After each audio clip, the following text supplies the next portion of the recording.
fait, c'est aussi ça qui fait que tu vas fidéliser tes collaborateurs, c'est qu'est-ce que tu leur proposes. Alors, suivant la taille de ton entreprise, tu peux pas forcément proposer des plans de carrière. Ça, oui, les grands groupes peuvent le faire, mais les plus petites entreprises, c'est pas forcément le cas. Mais comment en fait, tu accompagnes tes collaborateurs pour qu'ils puissent se développer. Donc après, il y a plein de manières de le faire. Ça peut être des changements de poste, ça peut être par de la formation, ça peut être par des actions que tu mets en place. Des échanges entre services, des échanges entre collaborateurs, tout ça, en fait, comment tu vas le nourrir pour qu'il ait envie de rester et pour qu'il continue de se développer, de s'enrichir. Bonjour et bienvenue dans le podcast Résonance, le podcast de l'expérience collaborateur. Je suis Sarah Creveillé et je reçois aujourd'hui Anne Lafont. Bonjour Anne. Bonjour Sarah. Merci d'avoir accepté mon invitation. Merci à toi de m'avoir invitée, c'est vraiment un plaisir d'être là ce matin. Chouette. Je vais parler de toi, on va commencer comme ça pour mettre nos auditeurs dans la confidence. Donc depuis 25 ans, tu navigues dans l'univers du textile et de la distribution au sein de groupes à dimension internationale. Un secteur riche et divers où tu croises des profils variés du coup, avec des fonctions support, de la production, de la logistique, des ventes.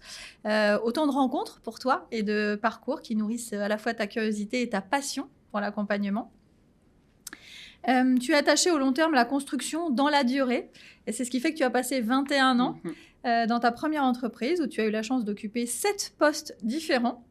À la fois le marketing, ressources humaines et un changement rendu possible grâce à ton envie d'évoluer et à des managers aussi qui t'ont permis de le faire et à des équipes RH qui ont cru en toi et qui t'ont donné l'opportunité d'explorer de nouvelles voies.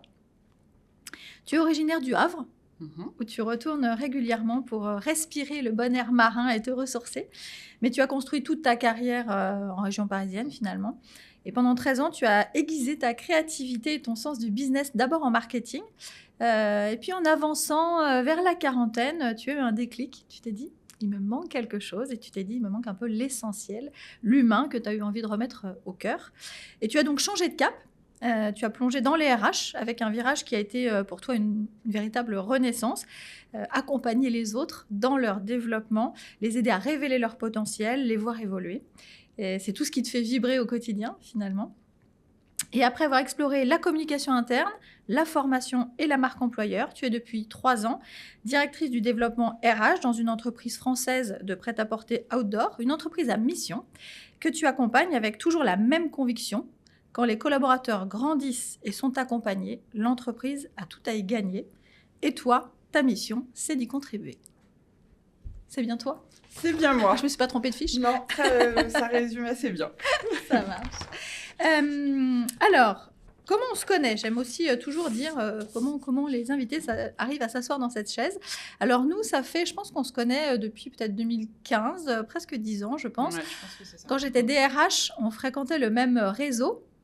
L'optimisme, exactement, porté par Catherine Testa. Salut Catherine, si tu nous regardes, qui proposait des événements, notamment RH, dédiés en tout cas au public RH pour des partages d'initiatives, des nouveaux prestataires, des nouvelles manières de faire. Et nous, toi et moi, chacune dans nos boîtes, moi j'étais déjà chez Xelia, on venait s'inspirer à ces ateliers. Moi, quand je rentrais dans mon entreprise, mes collègues me disaient « Mais qu'est-ce que tu as fait ce matin ? Tu as une pêche d'enfer, faut que tu nous y emmènes la prochaine fois. » C'était très drôle. Exactement. Donc, effectivement, c'est comme ça qu'on se connaît. Et finalement, on s'est toujours plus ou moins un peu suivi sur les réseaux. Mais c'est la première fois qu'on se revoit en vrai depuis 2019, je pense. Ouais, c'est ça. Donc voilà. Je te propose le rituel. Piocher une carte, la question mystère. Alors, allez, je vais chercher dessous. Prends celle que tu veux, la couleur qui t'inspire. Allez, le jaune, on n'a pas trop de soleil aujourd'hui, donc tu vas nous l'amener. Donne-moi une raison pour laquelle ta vie est mieux aujourd'hui qu'avant. Une seule, c'est pas facile. Choisir, c'est renoncer, donc... Pourquoi ma vie est mieux aujourd'hui qu'avant ? Alors, je vais parler de ma vie professionnelle. Je pense que le fait d'avoir rejoint les ressources humaines, aujourd'hui en tous les cas, ça répond beaucoup plus à mes attentes et je me sens beaucoup plus, si on parle d'alignement, en fait, je me sens beaucoup plus alignée avec moi-même. Donc on en reparlera tout à l'heure, mais mes premières années en marketing ont été géniales. J'ai adoré, je démarrais, j'étais plus jeune. Et puis, comme tu l'as dit tout à l'heure, crise de la quarantaine, je me suis pas mal remise en question, pas mal posé de questions. Et le fait de travailler aujourd'hui dans les ressources humaines, moi, en fait, j'ai un grand besoin d'accompagner les autres, de me sentir utile aux autres. Et bien, en fait, je m'éclate dans ce que je fais. Et donc, voilà ce que j'ai envie de dire par rapport à avant et aujourd'hui. Donc, en ça, ta vie est mieux avant. C'est mieux aujourd'hui qu'avant. Après, évidemment, côté perso, je ne peux pas m'empêcher de le dire quand même. Il y a aussi plein de belles choses. J'ai 2 enfants, j'ai un mari. Donc ça, évidemment, ça contribue aussi à avoir en fait un super équilibre pro-perso. Merci. Ta définition de l'expérience collaborateur, toi? Alors, pour moi, l'expérience collaborateur, en fait, c'est toutes les interactions qu'une personne va avoir avec une entreprise, toutes les émotions qu'elle va ressentir, tout ce qu'elle va vivre au sein de l'entreprise. L'expérience collaborateur, c'est vraiment, en fait, il y a un début et une fin. J'ai même envie de dire je trouve qu'il y a un début et que la fin, elle est moins nette.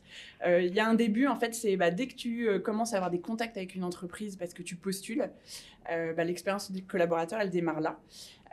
Et puis, elle se termine à ton départ, mais même, j'ai envie de dire, après le départ. Parce qu'en fait, moi, je vois, j'ai eu des entreprises pour des stages, j'ai eu une entreprise dans laquelle je suis restée 21 ans, et en fait, tu continues quand même. Alors, tu n'es plus collaborateur, mais tu continues d'avoir une relation avec ton entreprise, moi, en tout cas, j'ai toujours un attachement particulier par rapport à cette entreprise.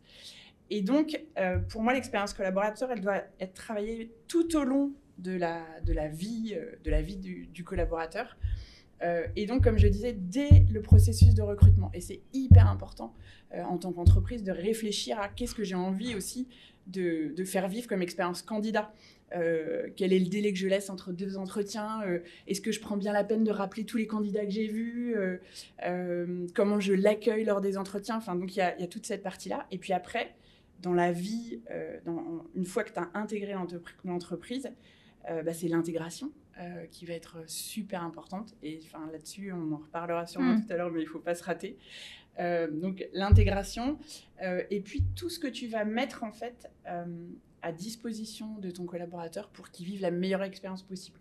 Donc c'est les outils que tu vas lui fournir, c'est le cadre que tu vas lui donner, c'est les aménagements que tu vas faire pour faciliter en fait son équilibre vie professionnelle, vie personnelle. Ce sont aussi management, hyper important. Qu'est-ce que tu fais pour tes managers pour qu'ils soient le mieux accompagnés possible. Et puis aussi, tu as aussi tout ce qui va permettre aux collaborateurs en fait, d'évoluer, d'être accompagné dans tout son parcours. Et puis, donc, comme je disais, l'expérience collaborateur, pour moi, ça va jusqu'au départ. Et c'est hyper important de soigner aussi la sortie de tes collaborateurs. Quelle que soit la raison du départ, que ça soit un départ en retraite, que ça soit un départ voulu par le collaborateur, que ça soit un départ voulu par l'entreprise, jusqu'au bout, il faut l'accompagner et bien le faire. Bon, tu vas nous parler peut-être un peu plus tard de comment on fait ça, justement. Toi, tu as commencé, je l'ai dit dans ta bio, tu as commencé ta carrière dans le marketing avant de bifurquer du coup dans les ressources humaines. Tu étais notamment sur la formation et la communication interne au démarrage. Comment s'est opéré, parce que j'imagine qu'on ne se réveille pas un matin en disant, bon, il y a eu la crise de la quarantaine, alors je ne sais pas combien de temps dure la crise. Je sais pas non plus. Mais en tout cas, comment s'est opérée finalement cette transition? Alors, j'ai envie de commencer par te raconter une petite anecdote. Quand j'étais plus jeune et quand je me questionnais justement sur mon avenir professionnel, ma chère mère m'avait dit Anne, je te verrais bien travailler dans les ressources humaines. Et moi, à ce moment-là, j'avais dit mais non, mais n'importe quoi. Elle me dit mais si, t'aimes la relation avec l'autre. Et donc, en fait, je pense qu'à cette époque, j'avais pas du tout une bonne vision en fait du métier des ressources humaines. Et donc, j'avais dû lui répondre mais n'importe quoi, c'est pas du tout fait pour moi. En plus, je suis trop émotive, je vais pas savoir prendre le recul suffisant par rapport à certains cas. Et aujourd'hui, j'ai rejoint en fait une équipe RH, donc depuis maintenant 8 ans, ouais, même plus. Je me rends compte en fait de ce qu'est le métier des RH et je me rends d'autant plus compte que moi j'ai pas de formation en fait dans les RH. Si mes anciennes collègues RH, mes collègues actuels m'écoutent ou écoutent un jour ce podcast, franchement, je leur tire mon chapeau parce que je trouve qu'en fait, c'est un métier où tu es tout le temps sur le pont, tu es vraiment dans l'accompagnement quotidien des collaborateurs. C'est pas toujours facile, mais tu fais aussi plein de belles choses, pour les... Et donc, finalement, je me rends compte, après 13 années en marketing, que donc aujourd'hui, je le vis et je vois que c'est un métier passionnant. Et donc, comment s'est opéré ce changement ? En fait, dans ma précédente entreprise, donc celle où j'ai passé 21 ans,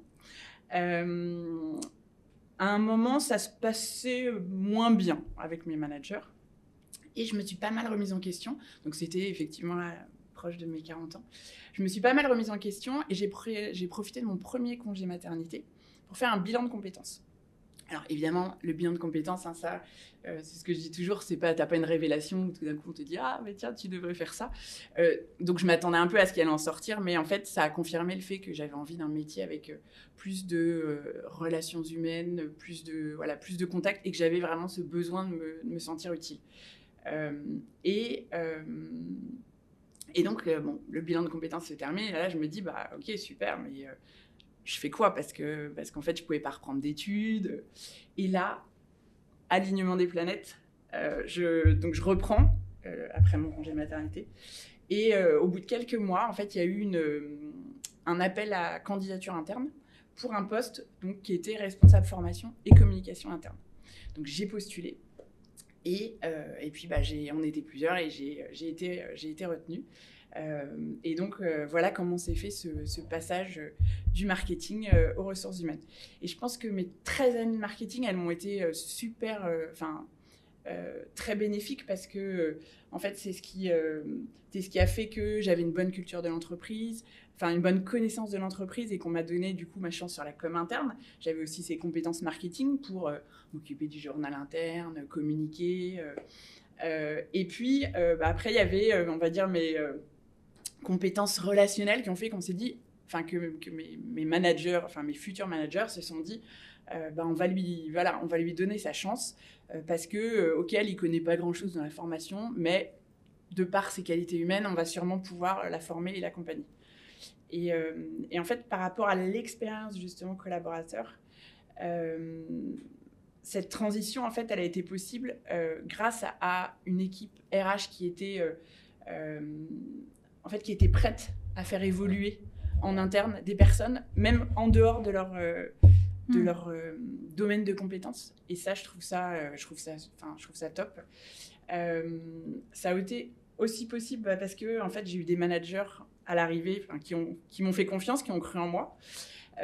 Et puis, troisième facteur, c'est évidemment moi, en fait, parce que finalement, je me suis dit, allez, j'y vais, tout en me disant, mais je suis pas sûre que ça va marcher. Et je pense que ça, c'est un message que j'ai envie de faire passer, alors, c'est humblement, hein, mais à toutes les personnes qui nous écoutent, c'est qu'en fait, faut pas se mettre de barrières, parce que finalement, on sait pas ce que l'avenir nous réserve, et il faut être curieux, il faut parler aussi de ses envies de changer, si à un moment on se sent moins bien dans son poste, parce qu'il peut y avoir des super belles opportunités. Donc là, ça me connecte au fait qu'effectivement, parfois, on dit qu'on met les gens un peu dans des cases. T'as telle étude, t'as fait ça, donc c'est ce job-là que tu fais. Et là, donc, ce que j'entends, c'est que c'est une entreprise, finalement, qui t'a donné l'opportunité, alors que tu n'avais pas, finalement, de formation RH académique, qui a vu au-delà tes compétences transverses et s'est dit, par rapport à ces compétences transverses, à mon avis, il y a quelque chose, et à la fois tes qualités humaines aussi, et tes compétences transverses, de finalement ouvrir ça. Et plus par curiosité, mais une saine curiosité, parce qu'on parle de l'expérience collaborateur, et tu l'as dit, le management, c'est une partie dans l'introduction, dans l'expérience collaborateur, tu en as parlé. Et là, tu as dit, à un moment, ça se passait un peu moins bien avec mes managers. Un manager à qui ça se passe moins bien, qu'est-ce qui se passe en fait ? Ça se manifeste comment ? Moi, franchement, j'étais pas bien, en fait. C'était un moment où je pense que j'avais sûrement fait le tour aussi. Et en fait, je pense que moi, je ne répondais plus à leurs attentes. Et sauf que, pour parler ça s'est pas fait, je trouve, au démarrage très, très sainement. C'est-à-dire qu'à un moment, tu peux ne plus être en phase avec un de tes collaborateurs. Et je trouve que c'est hyper important, justement, dans l'expérience collaborateur, d'être capable de dire à un moment si ça ne va plus. Donc là, heureusement, l'histoire se termine super bien. Et finalement, après je suis encore restée 8 ans dans la même entreprise auquel j'y étais très attachée. Mais c'est vrai que quand ça se passe moins bien avec ton manager, en fait, toi, au niveau... pour moi, tu peux mettre toutes les paillettes que tu veux dans une entreprise, tu peux faire tout ce qu'il faut dans un côté... on parlait de ma définition de l'expérience collaborateur, tu peux mettre tout ce qu'il faut au niveau des outils, du cadre, de la culture d'entreprise. Si le management il suit pas, ou si... quand je dis il suit pas, ou si toi, ta relation, en fait, parce que dans une relation managériale, c'est pas là, attention, je suis pas en train de dire c'est que le manager, il y a des deux côtés. Parce que moi, je me suis rendu compte qu'en fait, à ce moment-là, je répondais pas à leurs attentes, ils me challengeaient sur des trucs, j'étais pas au rendez-vous, donc eux, ça les énervait. Donc il y avait tout un tas de choses. C'est pas uniquement le manager, c'est la relation managériale. Mais en fait, si la relation managériale, à un moment, moi, à ce moment-là, j'avais envie de m'en aller, en fait. Et donc pour moi, c'est vraiment clé.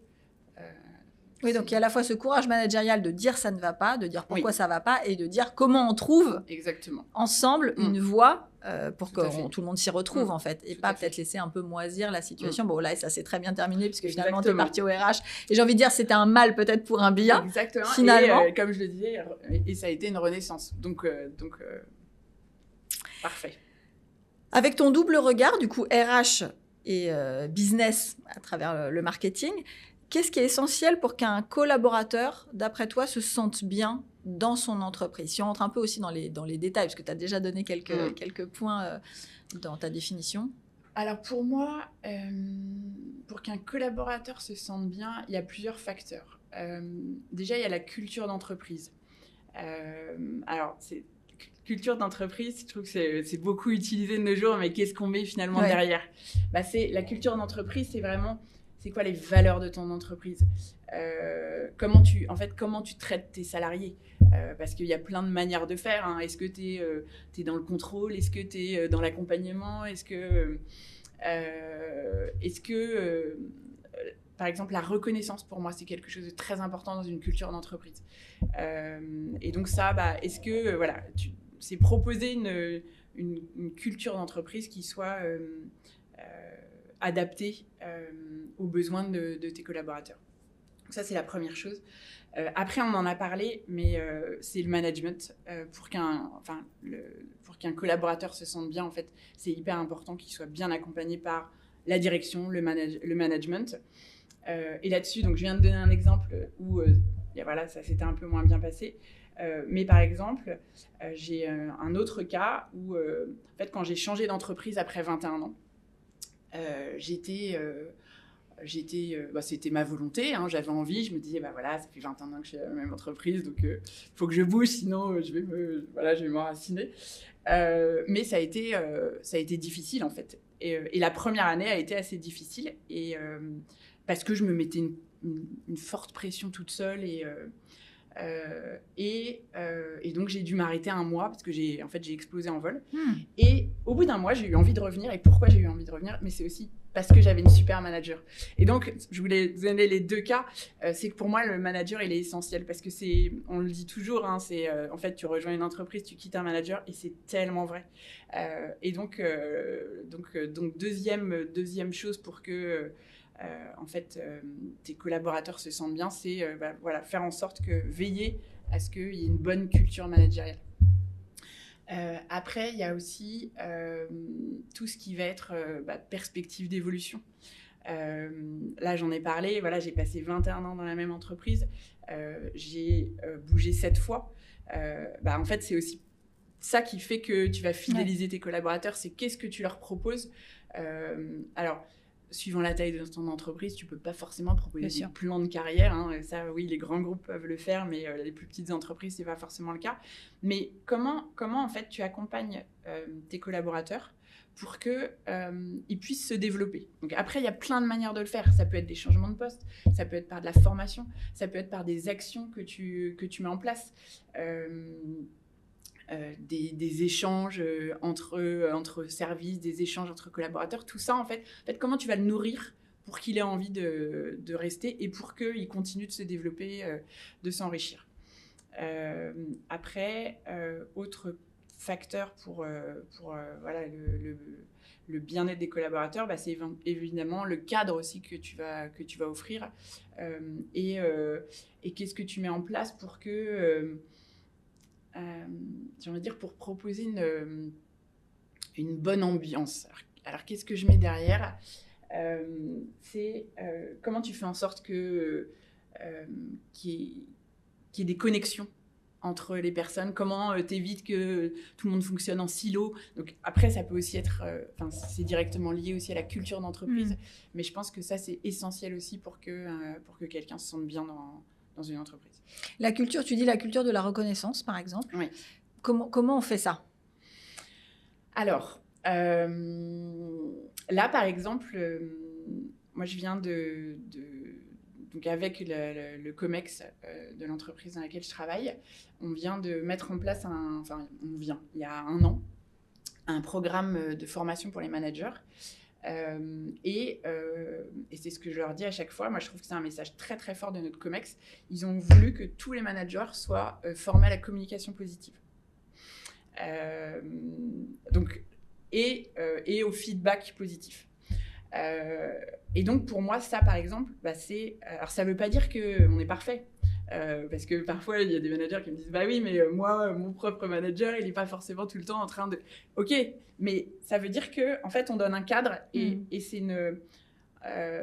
un peu une boussole. C'est-à-dire que, ok, peut-être qu'on ne le fait pas tous, mais en tous les cas, nous, on vous donne les moyens de savoir le faire et on vous encourage à le faire le plus souvent possible. On se rend compte que, et en plus ça je pense que c'est très présent dans la culture française, moi je sais que par exemple avec mes enfants, il y a plein de fois où je me dis mais ce que j'enseigne aux managers en fait pourquoi, ce que j'enseigne aux managers, parce que les échanges que j'ai avec les managers, pourquoi moi je ne l'applique pas aussi chez moi, mais c'est vrai qu'on est dans une culture où souvent on met d'abord le doigt sur ce qui ne va pas. Ah, t'as eu un 14 et un 3, mais pourquoi t'as eu un 3 et en fait, c'est pareil dans le monde du travail. Ouais. C'est que souvent, on dit quand ça va pas et on dit pas quand ça va bien. Et ça, je pense que t'acceptes mieux un axe de progression que ton manager va te partager si, en parallèle, quand il y a des choses notables, il te le fait remarquer aussi. Ça veut pas dire qu'il faut sans arrêt dire « Ah, bravo !» Non, c'est pas ça. Il y a un juste équilibre à trouver, mais quand il y a des choses notables, il faut aussi savoir faire. Et puis, la communication positive, c'est ça, c'est essayer d'être factuel, éviter d'être accusateur. Et donc voilà comment tu mets en place des choses pour... puis après, c'est l'exemplarité. Hein. Ouais.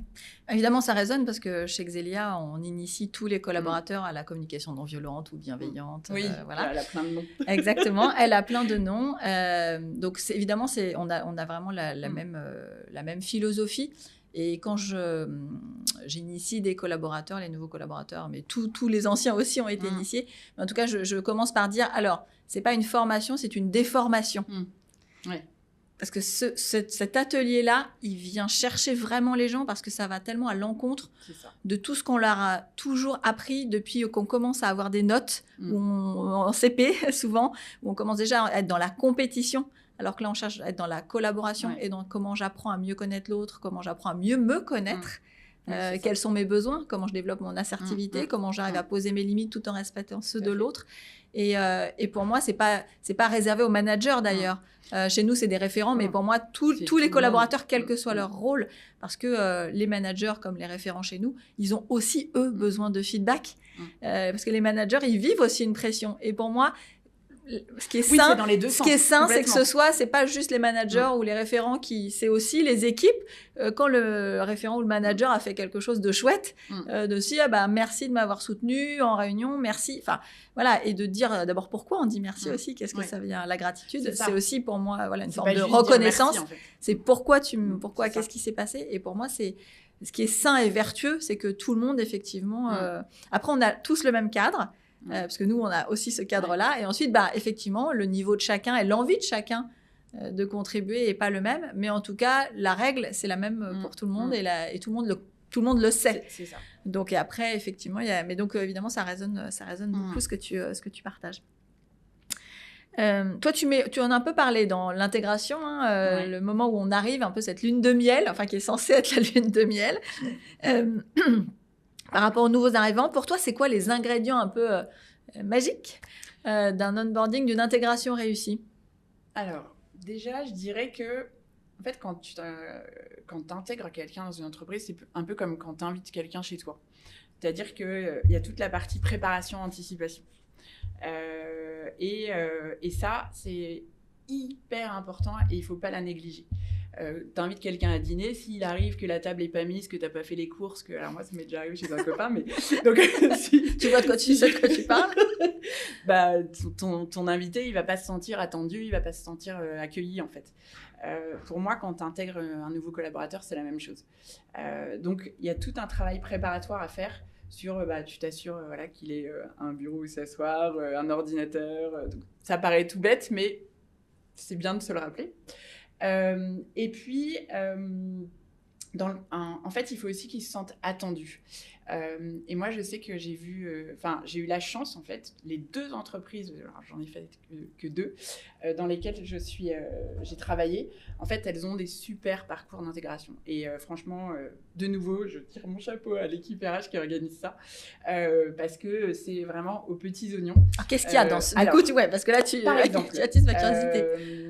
Avant ton arrivée, tu reçois un planning de tes premières semaines en fait d'intégration. Donc tu reçois un planning et tu sais que tu as des rendez-vous qui sont déjà prévus, que tu vas avoir une présentation de la marque, que tu vas avoir une présentation sur la RSE, puisque donc là par exemple aujourd'hui, parce qu'on est société à mission, tu sais qui tu vas rencontrer, quels vont être tes interlocuteurs. On prévoit aussi une journée ou une demi-journée en magasin pour aller voir aussi rencontre des clients. Et puis, il y a aussi une visite de notre usine, par exemple, qui est prévue. Et c'était pareil dans ma précédente entreprise, on allait visiter l'entrepôt logistique. Donc déjà, ça, avant même d'arriver, tu reçois un planning et tu te dis « Ah oui, en fait, ils ont tout préparé. » Donc ça, première chose. Donc ça rejoint vraiment la préparation. Après, moi, j'avais eu une de mes anciennes managers. Je trouvais qu'elle avait une super bonne pratique. Et du coup, moi, je l'ai refait quand j'ai intégré des personnes. C'est à partir du moment où tu as signé, en fait, elle m'envoyait toutes les communications de l'entreprise, les newsletters. Donc pareil, là, tu te dis, en fait, je ne fais pas encore partie de l'équipe, mais déjà, on pense à moi. Donc ça, je trouve que c'est aussi quelque chose de super. Et puis, une autre bonne pratique, ça peut être s'il y a un séminaire ou un événement d'entreprise et que la personne n'est pas encore là, tu la préviens quand même et tu vois si elle peut se libérer. Donc ça, c'est tout l'aspect préparation. Et la préparation, c'est aussi comment tu organises la première journée. Et pour moi, ça... on le rappelle aux managers. Donc, nous, par exemple, là, il y a eu une petite checklist qui a été mise en place pour les managers. Donc, un des secrets aussi, c'est vraiment la collaboration. Alors, tout dépend de la taille de l'entreprise, mais entre RH et manager pour qu'il y ait une bonne préparation et qu'on pense bien à tout. Et la première journée, ça paraît bête, mais moi, je l'ai déjà vu dans mes précédents... Dans ma longue expérience, le manager, il est là le jour de l'arrivée de son collaborateur. Ça paraît bête, mais il n'est pas en vacances, il n'est pas en télétravail, non, il est là. Et puis, oui, bien s'assurer que cette première journée, elle va parfaitement se dérouler, qu'il va y avoir à la fois rencontre avec l'équipe, rencontre avec les principaux interlocuteurs, visite des locaux, surtout qu'il y ait bien quelqu'un qui déjeune avec la personne le midi. Voilà. Donc, il y a tout cet aspect préparation. Et puis après, l'intégration, c'est pas juste la première journée. Donc, nous, voilà, il y a un programme, comme tu l'auras compris, il y a un programme qui est assez détaillé, donc avec des rendez-vous. Qui dure combien de temps à peu près d'ailleurs ? C'est quoi le programme d'intégration ? On va dire que tous ces rendez-vous, ça peut aller de 1 semaine à 2 semaines. Ça dépend un peu du poste, en fait. Et après, pour moi, l'intégration, c'est un peu toute la période d'essai aussi, où et ben, c'est hyper important. Et ça, c'est vraiment un clé de la réussite. C'est, j'ai envie de dire, feedback. C'est-à-dire qu'il faut qu'il y ait des échanges très réguliers entre le manager et son nouveau collaborateur pour que l'un et l'autre s'alignent, en fait.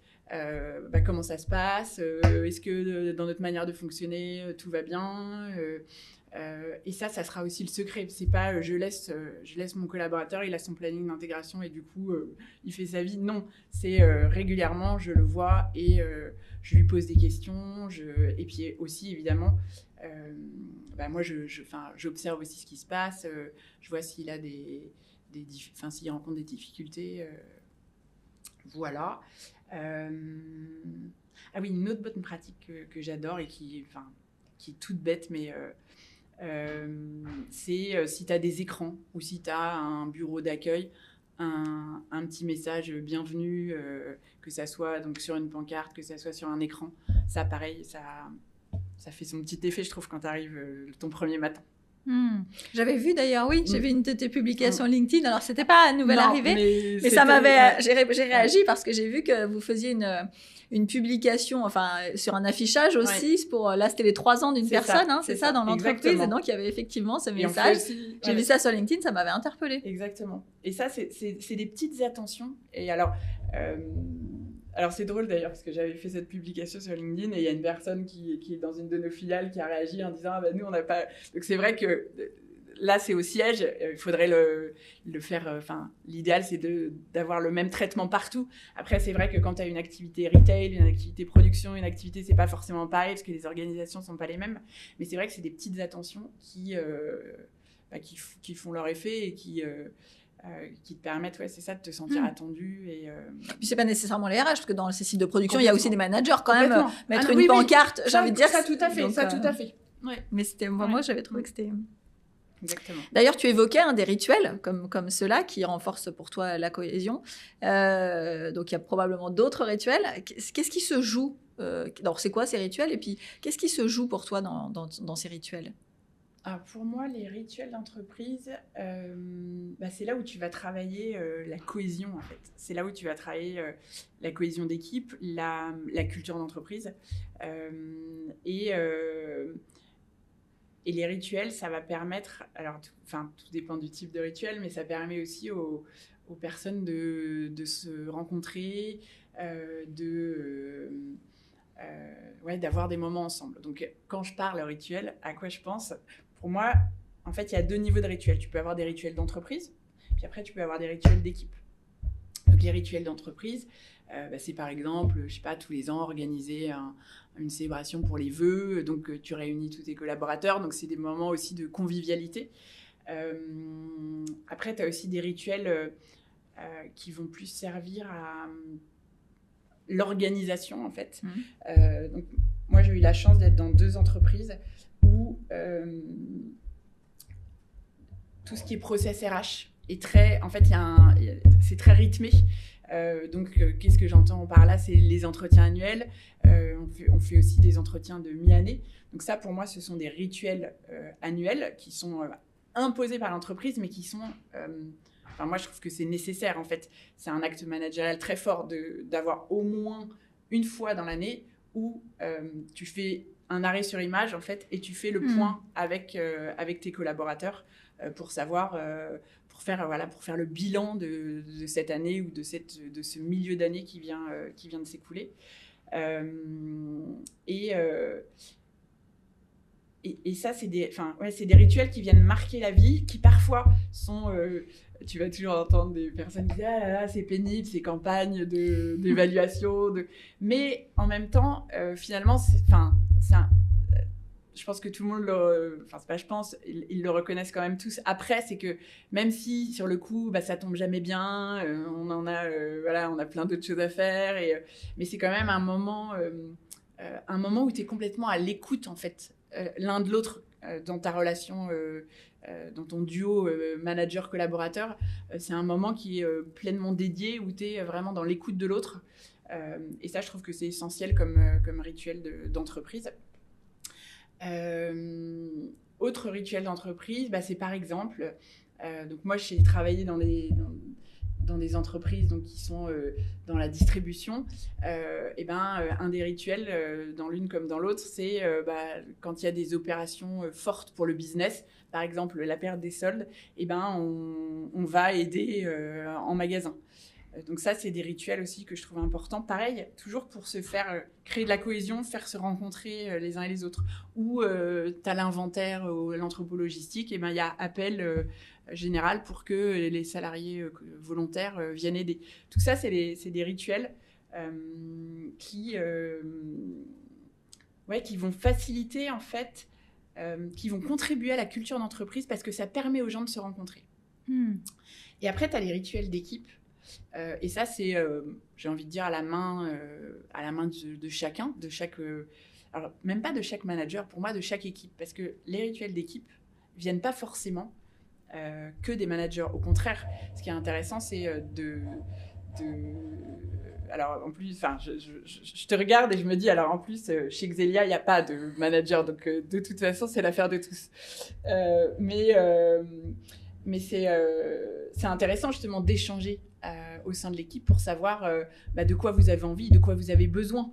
Donc moi, comme rituel intéressant que je trouve, nous, aujourd'hui, par exemple, on a une réunion trimestrielle où toute l'équipe RH se réunit.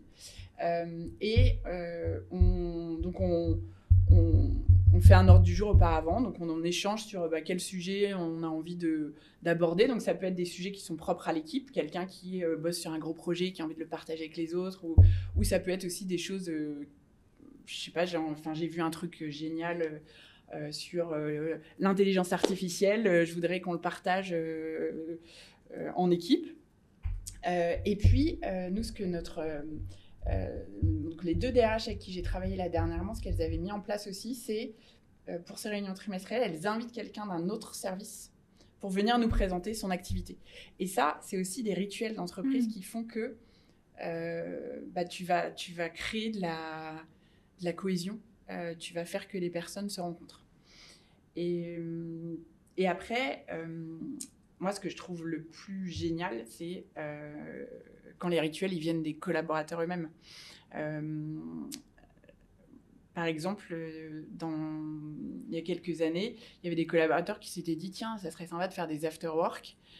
Et donc, c'est eux qui avaient initié ça. Et ils avaient envoyé un message à toute la boîte en disant « voilà, tel jour, on organise un after-work ». Et c'était pas... Je pense que si ça avait été l'équipe RH ou la direction qui l'avait organisé, ça n'aurait pas eu le même effet que là. En fait, c'est les collaborateurs qui ont pris la chose. Et donc, ça montre aussi, quand ça vient, en fait, des collaborateurs, je trouve que ça montre aussi une envie de... Et après, oui, des rituels aussi que je trouve sympas. C'est des... Alors, il y a plein de noms, mais c'est des random coffee, des mystery lunch. Là, faut que tu traduises un tout petit peu. Tout à fait. Non, mais justement, j'allais expliquer. Où, en fait, tu proposes aux volontaires de s'inscrire. Donc, soit pour un déjeuner, soit pour un café, ou tu pourrais faire aussi la version apéro.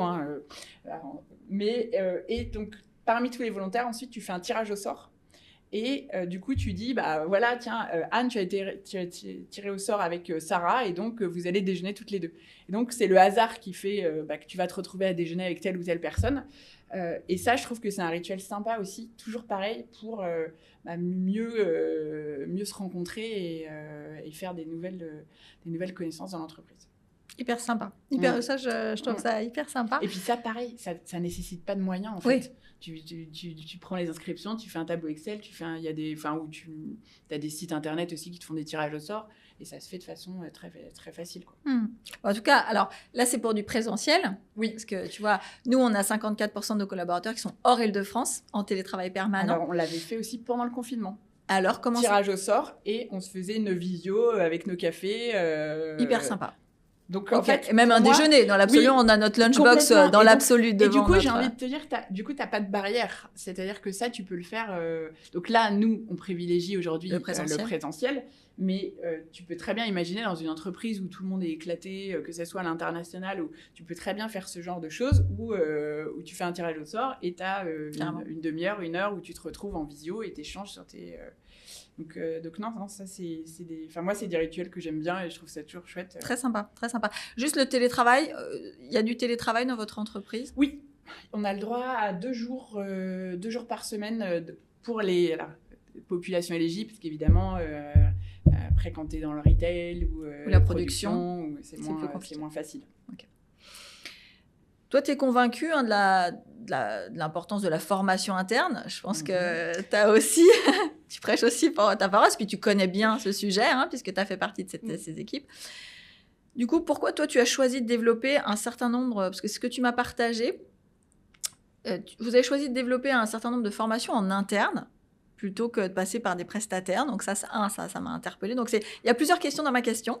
Et tu accompagnes, tu l'as dit, la montée en compétences des managers. Donc ça, j'étais un peu intéressée aussi. C'est quoi les besoins identifiés, les plus classiques, les plus courants, ou peut-être un socle commun de toute façon que vous avez mis en place. Enfin voilà, donc j'étais un peu curieuse sur cette partie évolution et dont tu as parlé, qui est pour toi aussi importante dans l'expérience collaborateur, comment on évolue, comment on fait évoluer un collaborateur.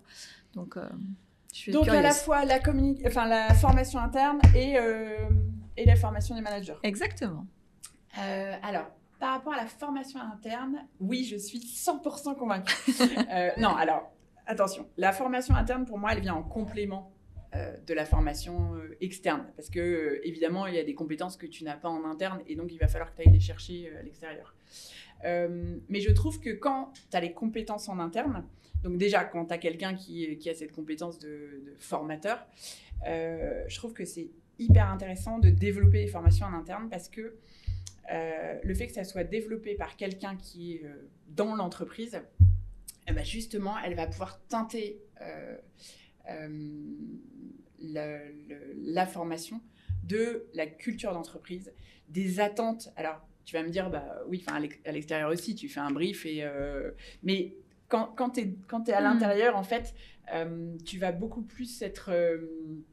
tu vis aussi les choses. Donc, moi, c'est vrai que quand je développe une formation, et c'était pareil dans ma précédente expérience, où on était 2 à faire des formations en interne, et du coup, tu vas être, j'ai envie de dire, au cœur du réacteur et tu vas rencontrer, en fait, souvent, tu as un donneur d'ordre de la même façon qui va te dire, voilà, je voudrais que tu développes cette formation. Donc, ça peut être un COMEX, ça peut être une équipe en particulier, ça peut être... et donc... Le fait de connaître aussi l'activité, de connaître la culture d'entreprise, tu vas pouvoir vraiment viser encore plus juste, je trouve. Parce que parfois, les formations externes, alors tout dépend des sujets, mais finalement, il y a certaines fois où tu assistes toute une journée et tu te dis, sur l'ensemble de la journée, il y a des choses, c'était pas complètement adapté à notre environnement, c'était pas complètement adapté à nous. Là, du coup, on peut vraiment le faire. Puis peut-être que les exemples que tu peux donner, peut-être que tu peux alimenter la formation aussi avec des exemples concrets parce que tu les as vécus, tu les connais et ils sont du coup très ajustés par rapport à l'entreprise, c'est ça. Et puis après, le fait aussi de les faire en interne, du coup, tu mélanges des personnes de l'interne et de nouveau, pour la cohésion, pour la rencontre entre les uns et les autres, c'est super en fait parce que, alors ça dépend des sujets, mais... par exemple, là, la formation pour les managers qu'on a mis en place, on fait à chaque fois, on essaie de mixer en fait les directions pour permettre aussi d'élargir ton réseau en interne et de connaître un maximum de personnes. Et peut-être aussi de casser les silos dont tu parlais, parce qu'on ne sait pas ce que tu vas devenir dans l'entreprise et c'est sympa peut-être à un moment quand tu as besoin de bosser avec quelqu'un, une autre équipe, parce qu'il y a un projet transverse ou quand tu as envie d'évoluer. Finalement, quand tu as rencontré déjà des gens d'autres équipes, je pense que, en tout cas, je me dis que ça peut aider. Complètement. Et d'ailleurs, c'est assez drôle de voir que parfois, moi, dernièrement, j'ai animé une formation où tu avais des personnes qui avaient une ancienneté importante. Il y en avait une qui bossait là depuis 10 ans, une autre depuis 8 ans. En fait, elles ne s'étaient quasiment jamais parlé.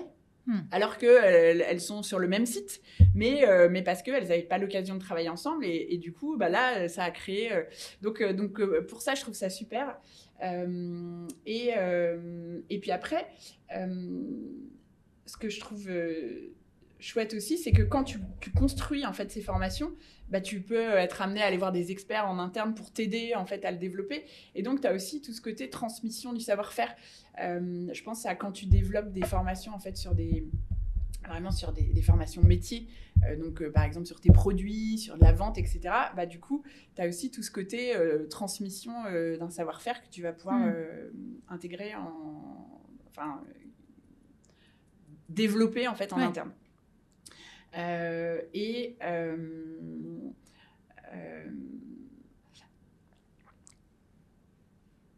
Je sais plus ce que j'allais dire. C'était plus par rapport aux managers, aussi aux formations. Oui. Parce que là, je pense que c'est OK pour le côté... formation interne. Okay. Et la partie plus manager, du coup, c'est quoi les formations un peu cœur de cible chez vous? Alors, là, en fait, ce qu'on a fait, c'est pour le moment, on a fait une formation un peu... parce qu'il n'y avait plus de formation pour nos managers. Donc, on a voulu reconstruire les bases. Voilà, un socle commun pour tout le monde. Socle commun pour tout le monde, pour qu'on ait une culture managériale commune. Et donc ça, le COMEX a travaillé aussi sur c'est quoi le manager chez nous, c'est qu'est-ce qu'on attend de lui, qu'est-ce qu'on veut, le lien avec les valeurs, avec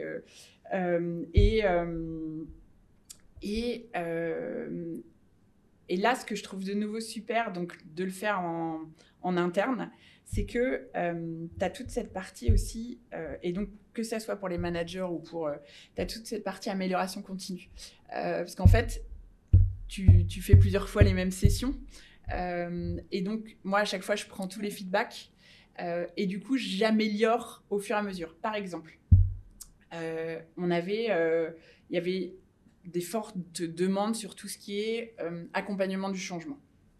Sauf que dans mon parcours, qui était déjà bien dense, j'avais pas forcément la place d'y accorder beaucoup de temps. Mais comme il y avait eu la demande, je m'étais dit, je l'intègre. Et donc, j'avais mis 1 heure sur l'accompagnement du changement. Et donc, fin de la formation, je demande le feedback des managers et tout. Ils me disent... Et donc, ça, j'adore, parce qu'ils disent, non, mais Anne, en fait, l'accompagnement du changement, ça mérite au moins 1 journée, voire 2. Donc, en fait, soit tu le fais à fond, soit tu le fais pas. Donc là, l'heure que tu nous as fait, ça ne sert à rien. Mais je trouve, mais je trouve qu'en fait, il y a aussi le fait de le faire en interne. Tu as aussi cette liberté. Tu passes par un prestat externe, il n'y aurait pas forcément eu, ou même si tu lui dis, il ne va pas forcément revoir sa copie. Moi, du coup, la fois d'après, j'ai enlevé cette heure, je l'ai remplacée par autre chose. Ou de la même manière, j'avais un manager qui m'avait dit, Anne, après le déj, il faut que tu nous fasses un truc beaucoup plus punchy, parce que voilà, c'est la digestion. Surtout, suivant les populations, tu as des personnes qui ne sont pas habituées en fait, à rester assis. Et donc tout ça, en fait, c'est riche parce que tu peux, par rapport à un prestat externe, tu peux à chaque fois améliorer et faire évoluer. Donc sur nos managers, et donc par rapport à ce parcours, donc il dure 3 jours. On a 2 journées consécutives et puis 2 mois après une 3e journée.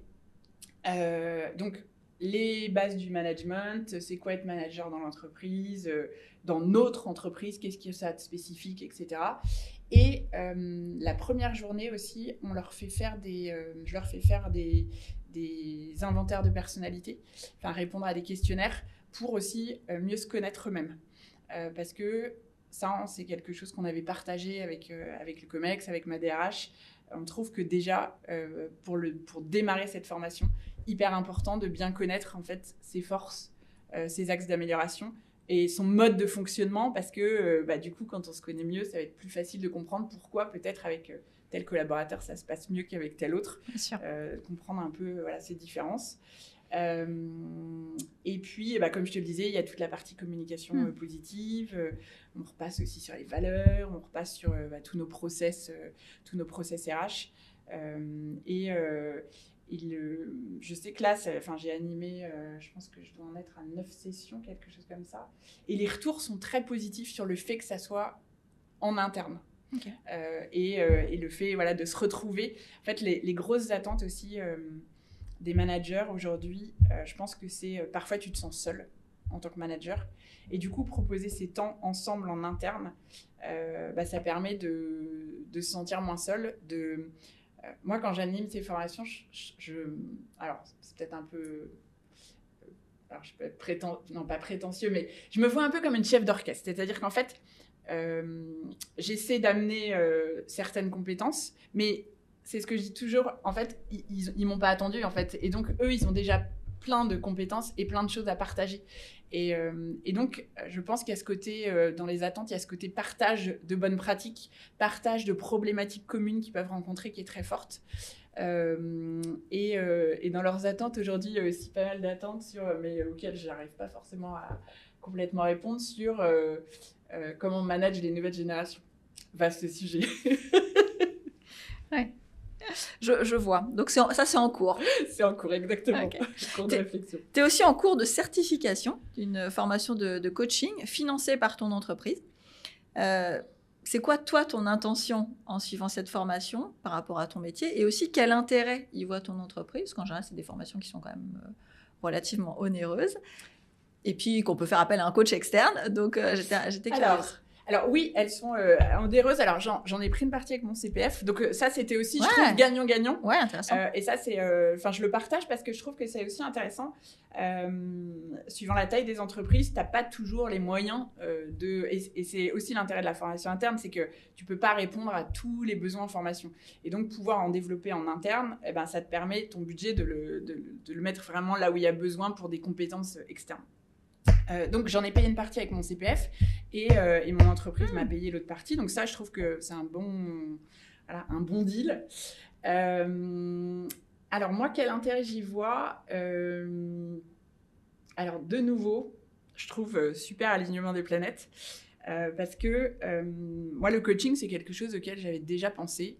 Parce que j'ai eu l'occasion quand j'ai été certifiée là, sur mes outils de personnalité, j'ai rencontré plusieurs personnes qui avaient suivi des formations de coach et je m'étais dit c'est quelque chose qui me plairait et je trouve que ça serait, ça pourrait être une des next steps pour moi. Et l'an dernier, à mon entretien de mi-année, ma DRH m'a dit Anne, en fait, je voulais te proposer quelque chose. Est-ce que tu aimerais, te former au coaching et donc, elle m'a dit, parce que je trouve que ça serait intéressant, en plus de ta casquette, tes développements RH, je trouve que ça serait intéressant que tu aies aussi cette casquette coach interne. Et donc, est-ce que tu es partante? Donc là, évidemment... Un grand oui. Un grand oui. Et ça aussi, en termes d'expérience collaborateur, je trouve ça super, en fait, d'avoir des managers, en fait, qui sont force de proposition. Parce qu'en fait, moi, je pense que j'aurais jamais osé demander, ce qui est peut-être un tort, hein. Mais là-dessus, je pense pas que j'aurais osé demander. Et finalement, je trouve ça super aussi en termes d'expérience que le manager, en fait, dans son rôle, réfléchisse à tiens, qu'est-ce que je pourrais proposer aux personnes de mon équipe pour aussi, alors évidemment pour les besoins de l'entreprise, mais aussi pour moi c'est génial. C'est une opportunité supplémentaire de me développer. Là j'ai commencé en décembre, je termine en juin, j'apprends plein de choses. C'est juste c'est canon. Donc voilà. Donc pour moi j'y vois en fait l'opportunité. Alors, d'accompagner encore mieux les managers et les collaborateurs. Pour l'instant, je suis en cours de formation, donc j'attends la fin pour voir ce que je vais pouvoir proposer, évidemment en accord avec ma hiérarchie, avec le COMEX, je pense que ce qui sera hyper important, c'est vraiment de mettre un cadre, parce que quand tu es en interne, je pense... On en avait parlé, je sais, tu parles peut-être près de nous. Mais je sais que il faut vraiment faire attention à bien mettre les limites, le cadre. Donc pour moi, super. Du coup, je suis ravie parce que je continue d'apprendre, je développe des nouvelles compétences. Et après, pour l'entreprise, oui, pardon. Et autre idée que je voulais développer, que j'ai pas développée, c'est, je pense qu'aussi, même dans mes formations, quand j'anime des formations, ça m'amènera une posture différente. Plutôt que d'être dans le conseil et dans... c'est encore plus être dans l'écoute et le questionnement pour que ça soit... que les solutions, elles viennent des participants à ma formation et pas de moi. Donc ça, je pense que ça sera un plus. Et après, oui, dans le développement de chacun, ça peut être très intéressant. Ça ne veut pas dire qu'on ne continuera pas... Alors, aujourd'hui, de temps en temps, on a recours à du coaching externe. Et ça, je pense que ça sera toujours le cas. En revanche, pour l'entreprise et pour moi, l'intérêt que j'y vois, c'est que du coup, on pourra donner accès au coaching à plus de collaborateurs. Parce que tu l'as dit, alors tu as parlé de la formation coaching, mais même le fait d'avoir un accompagnement en coaching, c'est quelque chose quand même d'onéreux. Et donc, le fait d'avoir cette compétence en interne, je pense que ça peut permettre de donner accès à un plus grand nombre. Ou aussi, dans l'accompagnement des équipes, ça peut être très intéressant. Là, tu l'as mentionné rapidement, donc je le dis pour les auditeurs, peut-être qui regarderaient l'épisode de Résonance pour la première fois. Donc, moi, je suis coach certifiée. Mais non, mais effectivement, comme tu le mentionnes à demi-mot, mais effectivement, moi, je suis coach certifiée, donc je suis aussi coach interne et aussi pour nos clients. Mais effectivement, nous, dans l'expérience collaborateur, on a choisi de proposer du coaching à tout collaborateur chez Xelia qui le souhaite sans avoir besoin de validation. Après, il y a une validation d'objectifs, s'assurer qu'on est bien dans un coaching professionnel. Mais en tout cas, effectivement, ça fait partie de l'accompagnement qu'on propose à tous les collaborateurs. Et effectivement, comme tu l'as dit, le fait qu'il y ait un coach interne à demeure permet de pouvoir le proposer à beaucoup plus de gens parce que le coaching, c'est effectivement quelque chose d'assez onéreux. Après, il y aura juste le côté... charge et bien sûr. Oui, exactement. Ajustement du temps. Oui, c'est l'histoire de ma vie, donc je peux te donner 2-3 tips, je pense. On arrive à la fin du podcast. Je voulais savoir qui toi tu aimerais entendre dans un futur épisode. Alors, j'ai une de mes amies qui s'appelle Emmanuelle Merville, que j'aimerais beaucoup entendre sur le sujet de l'expérience collaborateur, parce que je trouve qu'elle a un parcours très intéressant, puisqu'elle est passée, donc elle a eu différentes expériences dans la mode, dans l'alimentaire. Aujourd'hui, elle travaille pour le service à la santé, donc des domaines très, très différents. Et en fait, elle a occupé les fonctions de responsable formation, de développement RH. Là, depuis plusieurs années, elle est DRH. Et donc, je pense qu'elle peut avoir des choses très intéressantes aussi à partager. Superbe. En tout cas, Anne, merci, un grand merci. Merci d'être venue. Merci pour ta générosité dans le partage. Je pense que là, tu as donné beaucoup de tips, en tout cas, de choses que les auditeurs peuvent mettre en action. Merci à tous de nous avoir suivis et à très bientôt dans un épisode de Résonance.